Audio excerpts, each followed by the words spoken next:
प्रिय विद्यार्थियों, नमस्कार। आज का हमारा वीडियो का टॉपिक प्राथमिक समूह अर्थात प्राइमरी ग्रुप है। इसके अर्थ, परिभाषा, विशेषता तथा इसकी इम्पोर्टेंस के बारे में हम आज की इस वीडियो में चर्चा करेंगे। तो प्राथमिक समूह की सबसे पहले हम अर्थ परिभाषा को समझें कि इसका क्या अर्थ है और क्या किस प्रकार विद्वानों ने इसको परिभाषित किया है। समूह के वर्गीकरण में चार्ल्स कूले द्वारा प्रस्तुत वर्गीकरण पूर्ण वैज्ञानिक व सर्वमान्य है। अमेरिकन समाजशास्त्री चार्ल्स कूले ने अपनी पुस्तक सोशल ऑर्गेनाइजेशन में सन 1909 में प्राथमिक समूह शब्द का प्रयोग किया। विद्यार्थियों, ये बात आपको ध्यान में रखनी है कि प्राथमिक समूह शब्द का प्रयोग सबसे पहले किसने, कब और कौन सी पुस्तक में किया था। कई बार ये एग्जाम में ये प्रश्न पूछा जाता है। उन्होंने कहा कि जिसमें सदस्य पारस्परिक व घनिष्ठ रूप से एक दूसरे के संपर्क में आते हों, वे प्राथमिक समूह हैं। कूले ने खेलकूद के साथियों, परिवार, पड़ोस की प्रकृति के आधार पर यह वर्गीकरण किया। बाद में प्राथमिक समूह से भिन्न विशेषताएं प्रदर्शित करने वाले समूह को द्वितीयक समूह नाम दिया गया। लेकिन द्वितीयक समूह संप्रति चार्ल्स कूले का द्वारा दिया हुआ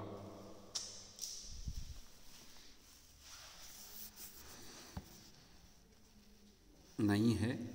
अन्य समाजशास्त्रियों द्वारा ये वर्गीकरण किया गया है, जैसा कि किंग्सली डेविस की पुस्तक ह्यूमन सोसाइटी की अनुवादित पुस्तक मानव समाज में पाद टिप्पणी प्रश्न संख्या 291 में स्पष्ट लिखा गया है। कूले ने द्वितीयक शब्द का प्रयोग नहीं किया, लेकिन जैसा कि ये नाम उनके मस्तिष्क में था, बाद में उनका विस्तृत प्रयोग होने लगा।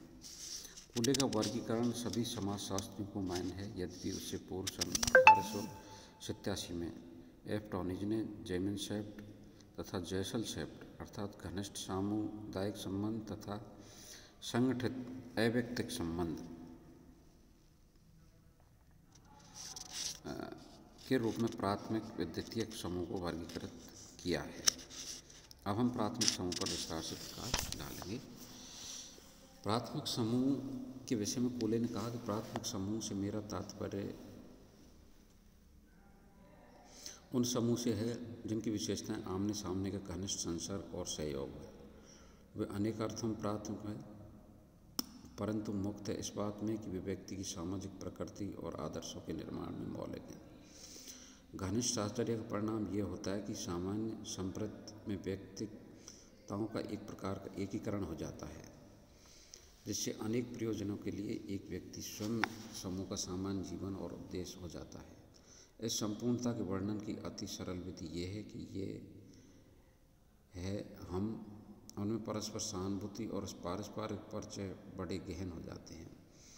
कूले द्वारा प्रदत्त उपयुक्त परिभाषाओं से आज से निकलता है कि आमने सामने के संबंधों तथा हम की भावनाओं को विशेष महत्व देते हैं।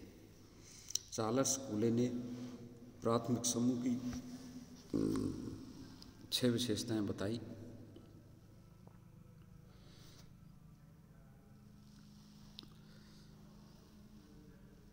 प्राथमिक समूह की विशेषताएं ये 2 प्रकार की होती हैं, भौतिक विशेषताएं और आंतरिक विशेषताएं। प्राथमिक समूह की भौतिक विशेषताएं। डेविस ने प्राथमिक समूह की 3 भौतिक विशेषताएं बताई हैं, जो निम्नलिखित हैं। शारीरिक समीपता। प्राथमिक समूह के सदस्यों में परस्पर शारीरिक सामीप्य या शारीरिक जो समीपता है वो पाई जाती है। दूसरा है समूह का लघु आकार। किंग्सली डेविस ने समूह के लघु आकार को प्राथमिक समूह के निर्माण के लिए आवश्यक माना। यदि समूह का आकार बड़ा होगा तो समूह के सदस्य में आपस में विचारों का आदान प्रदान भली भांति न हो सकेगा। यदि समूह का आकार छोटा होगा तो संबंधों में घनिष्ठता बनी रहेगी। अतः डेविस के मतानुसार प्राथमिक समूह को आकार में छोटा होना चाहिए, अर्थात प्राथमिक समूह में सदस्यों की संख्या कम होनी चाहिए, जिससे सदस्यों में परस्पर अंतःक्रिया हो सके, विचारों का आदान प्रदान भली भांति हो सके। फेयरचाइल्ड के अनुसार सामान्य रूप से 3-4 व्यक्तियों से लेकर 50-60 व्यक्ति तक प्राथमिक समूह के सदस्य हो सकते हैं, जिनमें प्रत्यक्ष विचारों का आदान प्रदान हो सकता है।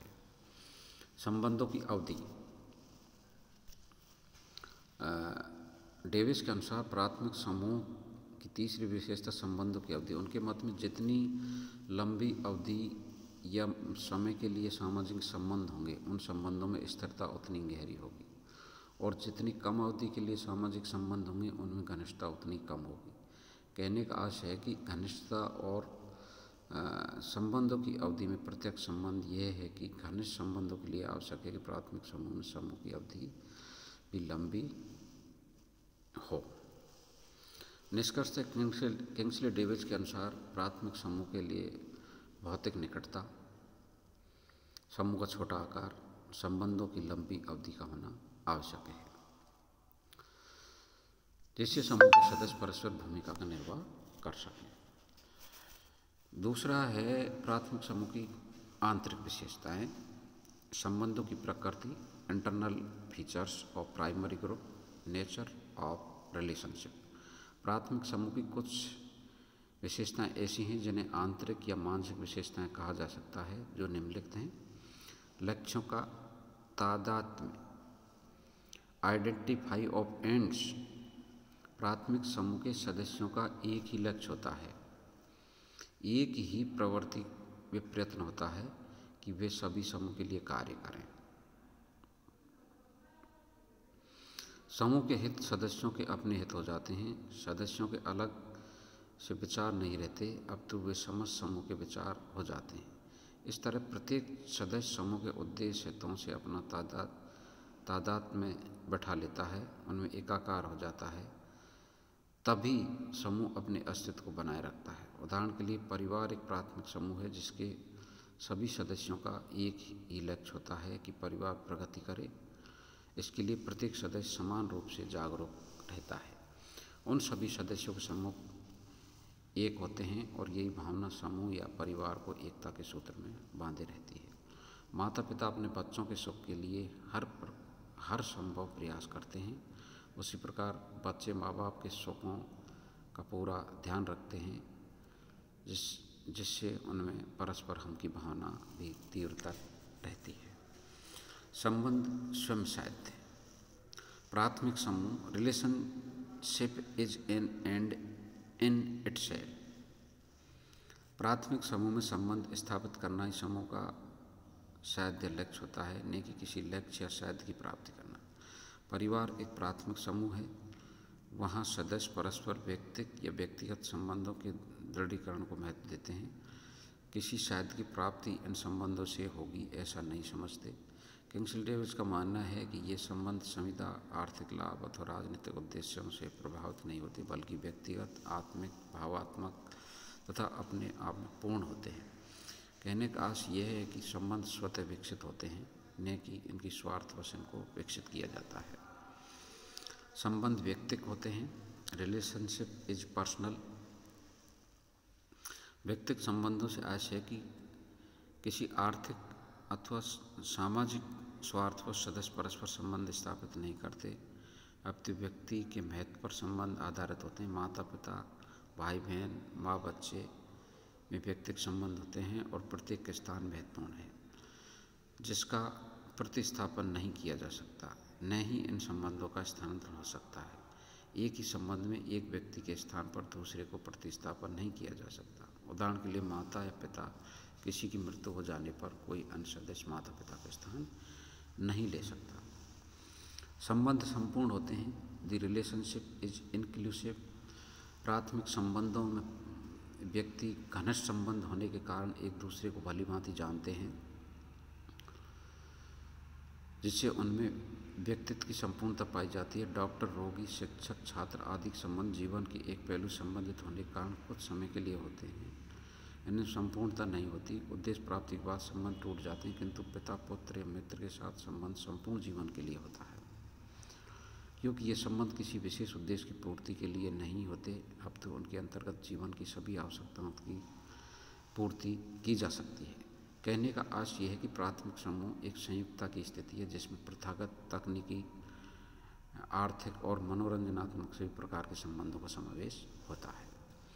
संबंध स्वतः ही होते हैं। Relationship is spontaneous.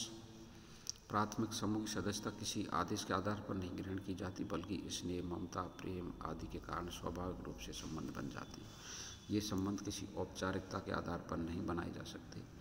ये तो स्वतः हृदय में उत्पन्न हो जाते हैं, जो घनिष्ठ होते हैं तथा स्वाभाविक रूप से बने रहते हैं।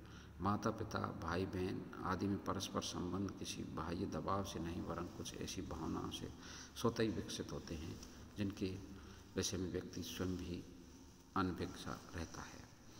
संबंधों में नियंत्रण शक्ति होती है। Relationship has controlling power.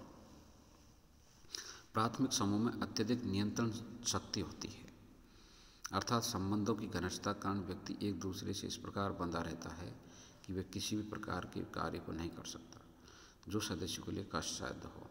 कोई व्यक्ति राज्य अथवा कानून के नियमों की अवहेलना आसानी से कर सकता है, किंतु समूह के प्रतिमान या आदर्शों को नहीं तोड़ सकता। इस प्रकार प्राथमिक समूह अपने सदस्यों का आचार व्यवहार पर नियंत्रण रखता है। प्राथमिक संबंधों के फलस्वरूप ही परिवार अपने सदस्यों पर नियंत्रण रखकर आदर्श प्रतिमान स्थापित कर सकता है। तो विद्यार्थियों, ये एक प्राथमिक समूह की विशेषता रही। विशेषताओं को दो भागों में वर्गीकृत किया गया है। प्राथमिक समूह की भौतिक विशेषताएं और प्राथमिक समूह की आंतरिक विशेषताएं। भौतिक विशेषताओं में शारीरिक समीपता, समूह का लघु आकार, संबंधों की अवधि, और आंतरिक विशेषताओं में लक्ष्यों का तादात्म्य, संबंध स्वयं में साध्य हैं, संबंध व्यक्तिक होते हैं, संबंध संपूर्ण होते हैं, संबंध स्वतःही होते हैं, संबंधों में नियंत्रण शक्ति होती है। इस प्रकार ये एक प्राथमिक समूह की विशेषताएं है। अब इसके हम महत्व की चर्चा करेंगे। प्राथमिक समूह का सामाजिक जीवन में महत्व। प्राथमिक समूह व्यक्ति के जीवन निर्माण में महत्वपूर्ण भूमिका अदा करते हैं। प्राथमिक समूह मुख्य रूप से परिवार एक प्रमुख संस्था है जिसमें बालक जन्म लेकर सभी सदस्यों के संरक्षण में अपना समाजीकरण करता है। परिवार के साथ ही क्रीड़ा समूह, पड़ोस, विद्यालय भी बालक के समाजीकरण में अपना महत्वपूर्ण योगदान देते हैं, जिन्हें अगले क्रम में वर्णित किया जा सकता है। प्राथमिक समूह का सामाजिक जीवन में महत्व। सामाजिक गुणों का विकास होता है, व्यक्तित्व के विकास में सहायक, मनोवैज्ञानिक सुरक्षा, सामाजिक प्रतिमानों के विकास में सहायक, कार्य क्षमता में वृद्धि, व्यक्ति व समाज के बीच की कड़ी, पशु प्रवृत्तियों का मानवीकरण, संस्कृति का हस्तांतरण, और लास्ट है मनोरंजन। तो ये प्राथमिक समूह का सामाजिक जीवन में महत्व है कि सामाजिक गुणों का विकास, डेवलपमेंट ऑफ सोशल क्वालिटीज़। परिवार एक प्राथमिक समूह है जिसमें प्रारंभ से बालक माँ बाप के सानिध्य में रहकर अपना विकास करता है।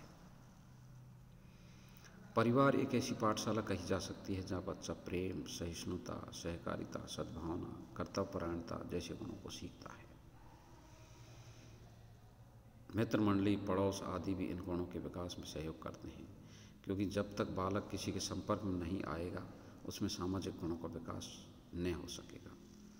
जो उसे सामाजिक प्राणी बनाने में महत्वपूर्ण है, उसे करना चाहिए, क्या नहीं करना, क्या नहीं, क्या अच्छा है, क्या बुरा है, इस प्रकार के मानवोचित व्यवहार भी बच्चा प्राथमिक समूह में ही सीखता व विकसित करता है। व्यक्तित्व के विकास में सहायक, हेल्पफुल इन पर्सनैलिटी डेवलपमेंट। व्यक्तित्व में व्यक्ति की रुचियाँ, आदतें, मनोवृत्तियाँ, सहयोग, आवश्यकताएं आदि सम्मिलित हैं। व्यक्तित्व में व्यक्ति की रुचियाँ, आदतें, मनोवृत्तियाँ, सहयोग, आवश्यकताएं आदि सम्मिलित हैं, जिनके समुचित विकास के बिना व्यक्ति का व्यक्तित्व अपूर्ण रहता है। उसका शारीरिक, मानसिक, नैतिक व सामाजिक विकास भली भांति नहीं हो पाता। प्राथमिक समूह विशेष रूप से परिवार, मित्र मंडली, परिवार, क्रीड़ा समूह आदि ऐसे महत्वपूर्ण स्थान हैं जहाँ व्यक्ति अपने गुणों को विकसित करता है और एक संतुलित व्यक्तित्व उभर कर आता है। अनेक मनोवैज्ञानिक प्रयोगों से ये सिद्ध हो चुका है कि जिस बच्चे का परिवार में पालन पोषण नहीं हुआ, उसका व्यक्तित्व भी समायोजित नहीं रहा। सामाजिक दृढ़ता, नैतिकता, चारित्रिक दृढ़ता आदि गुण ही व्यक्ति को समाज की एक उपयोगी इकाई बनाते हैं। सामाजिक दृढ़ता, नैतिकता, चारित्रिक दृढ़ता आदि गुण ही व्यक्ति को समाज की एक उपयोगी इकाई बनाते हैं। तभी कोले ने प्राथमिक समूह को मानवीकरण करने वाला एक शक्तिशाली एजेंट कहा। मनोवैज्ञानिक सुरक्षा। प्रारंभ से बालक को सुरक्षा की आवश्यकता होती है जो उसे संतुलित व्यक्तित्व प्रदान करती है। माता पिता हर कदम पर उसे यह आश्वासन दिलाते रहते हैं कि वे किसी बड़े के संरक्षण में है जो कठिनाई आने पर उसकी सहायता करेंगे। वही सुरक्षा की भावना बालक को आगे बढ़ने में सहायक होती हैं। मित्र मंडली, विद्यालय भी प्रेम, सहानुभूति, सहभागिता आदि देकर उसका व्यक्तित्व बनाते हैं। उदाहरण के लिए यदि बालक को ये भय रहे कि मैं अकेला हूँ, कोई मेरा साथी, सहयोगी, रक्षक नहीं है, तो ये भावना उसके व्यक्तित्व को दबा देगी और अपनी बात वह अन्य तक नहीं पहुँचा सकेंगे। और यदि विचार अभिव्यक्ति की भी क्षमता उसमें विकसित नहीं हो सकेगी तो उसका समाजीकरण भी नहीं हो सकेगा। लेकिन इसके विपरीत यदि उसे यह आश्वासन है कि मेरे माता पिता, साथी, जन या शिक्षक मेरी हर स्थिति में सहायता करेंगे, तो वह सरलता से अपनी बात दूसरों तक पहुंचा सकेगा और समाज में भी अपना अस्तित्व बनाए रख सकेगा। प्राथमिक समूह इस सुरक्षा भावना में अपना महत्वपूर्ण योगदान देते हैं। सामाजिक प्रतिमानों के विकास में सहायक, helpful in the development of social pattern. प्राथमिक समूह बालक में सामाजिक प्रतिमानों को विकसित करते हैं। सकारात्मक सामाजिक गुणों जैसे दया, सहृदयता, सहानुभूति, समन्वय, सहकारिता का विकास। सामाजिक तरीकों जैसे किसी के साथ उठना, बैठना, बातचीत करना, अभिवादन और आदि का विकास भली भांति होता है। भावात्मक संबंधों के निर्माण का भी प्राथमिक समूह अच्छा माध्यम है। इसके साथ ही सामाजिक नियंत्रण बनाए रखने में भी सहायक है। इस प्रकार सामाजिक नियमों के पालन में उसकी अहम भूमिका है। कार्य क्षमता वृद्धि, growth in expansion in working capability. प्राथमिक समूह में व्यक्ति हर चिंता से विमुक्त होकर संतुष्टि का अनुभव करता है, जिससे उसकी दक्षता, कार्य कुशलता में वृद्धि होती है। सामाजिक परेशानी और चिंताओं से घर परिवार में आकर छुटकारा मिलता है। उसे सकारात्मक रूप से व्यक्ति उत्साहवर्धन के साथ अपने कार्य करता है। छठा है व्यक्ति और समाज के बीच की कड़ी, link between individual and society. Broom का मानना है कि प्राथमिक समूह व्यक्ति और समाज के मध्य कड़ी है। इसकी सहायता से वह उच्चतम उद्देश्यों की प्राप्ति कर सकता है। उसे भावात्मक सुरक्षा प्राप्त हो सकती है। चार्ल्स कूले का भी यही मानना है कि प्राथमिक समूह व्यक्ति की सामाजिक प्रकृति और आदतों को निर्माण करने में मौलिक है। कहने का अभिप्राय यही है कि व्यक्ति का वास्तविक सामाजिकरण इन समूह के माध्यम से होता है। इस प्रकार प्राथमिक समूह ही व्यक्ति को सामाजिक प्राणी बनाते हैं।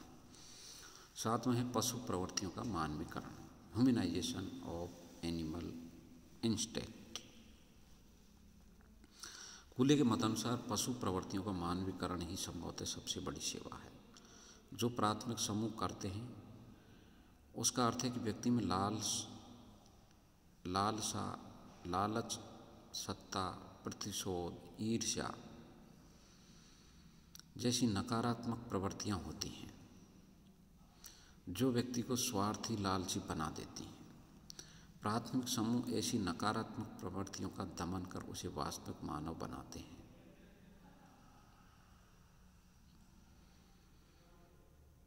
जिससे व्यक्ति समाज उपयोगी सदस्य बन पाता है। सांस्कृतिक हस्तांतरण, ट्रांसमिशन ऑफ कल्चर। प्राथमिक समूह जैसे परिवार आदि की अहम भूमिका यह है कि बचपन से ही बालक अपनी संस्कृति, आचरण, व्यवहार, जीवन जीने का तरीका, परंपराएं, नियम आदि अपने बड़े लोगों से सीखता है। दैनिक व्यवहार के तरीके हम स्वतः अन्य सदस्यों से सीख लेते हैं, जो पीढ़ी दर पीढ़ी हस्तांतरित होते रहते हैं। हमारी संस्कृति के परिचायक ये समूह ही हैं। मनोरंजन, प्राथमिक समूह ऐसा वातावरण प्रस्तुत करते हैं जिससे व्यक्ति हर प्रकार की चिंताओं से विमुक्त होकर प्रसन्नता का वातावरण उत्पन्न कर एक दूसरे के अति निकट आ जाता है। हंसी मजाक, खेल आदि के माध्यम से व्यक्ति परस्पर समीप होकर अपनी भावनाओं का आदान प्रदान सरलता से कर लेते हैं। निष्कर्ष ये कहा जा सकता है कि प्राथमिक समूह व्यक्ति के व्यक्तित्व निर्माण में, उसके समाजीकरण में, आत्मनियंत्रण करने में अत्यधिक महत्वपूर्ण है। संस्कृति के हस्तांतरण व संरक्षण का कार्य भी इन्हीं के माध्यम से भली भांति पूर्ण होता है। सामाजिक नियंत्रण में इनकी महत्वपूर्ण भूमिका है। समाज के विकास के लिए प्राथमिक समूह के महत्व को नकारा नहीं जा सकता। इसलिए कहा जा सकता है कि सामाजिक व्यवस्थाएं बनाए रखने में भी प्राथमिक समूह की महत्वपूर्ण भूमिका है। अब ये तो एक प्राथमिक समूह का महत्व रहा। अब इसके कुछ अवगुण या इसके अपकार्य भी हैं, उनको समझना भी जरूरी है। प्राथमिक समूह के अपकार्य, डाइफंक्शन ऑफ प्राइमरी ग्रुप। कुछ समाज विरोधी कार्य करने के कारण सामाजिक समूह का महत्व कम हो गया है। कोजर तथा रोजनबर्ग का कहना है कि इन समूह ने भाई भतीजावाद, पक्षवाद तथा धन के एकत्रीकरण को बढ़ावा दिया, क्योंकि संबंधों की घनिष्ठता के परिणाम स्वरूप सार्वजनिक जीवन में लोग अपने रिश्तेदारों तथा मित्रों को अनुचित रूप से लाभ पहुंचाते हैं। उदाहरण के तौर पर अयोग्य व्यक्ति के उच्च पद पर नियुक्ति, योग्य व्यक्ति को उसके अधिकार से वंचित कर देना समाज में असंतोष को बढ़ावा देता है। धन संग्रह का कारण भी ये प्राथमिक समूह है। एक पूंजीपति अपने निकट संबंधी को लाइसेंस देकर पूंजी का एकत्रीकरण कर लेते हैं, जिससे अमीर गरीब का अंतर बढ़ता ही जाता है। प्राथमिक समूह का एक अपकार्य इस रूप में भी बताया जाता है कि ये व्यक्ति की प्रगति में बाधक हैं। कभी कभी रूढ़िवादिता के फलस्वरूप ये समूह सामाजिक परिवर्तन नहीं चाहते और इस तरह व्यक्तित्व विकास में बाधक बनते हैं। लेकिन इसके उपरांत भी प्राथमिक समूह हमारे सामाजिक विकास, व्यक्तित्व विकास, व्यक्तिगत सुरक्षा, प्रेम आदि के लिए सशक्त आधार बनते हैं। निष्कर्षतः यह कहा जा सकता है कि कोले के अनुसार प्राथमिक समूह में परिवार, मित्रों का समूह, पड़ोस तीनों बालकों के व्यक्तित्व को प्रारंभ से प्रभावित करते हैं, जो आगे के जीवन की आधारशिला बनाते हैं, व्यक्ति का सामाजिकरण करते हैं तथा उसे समाज उपयोगी सदस्य बनाते हैं। तो विद्यार्थियों, आज का टॉपिक प्राथमिक समूह है, जो लगभग पूर्ण हो गया है।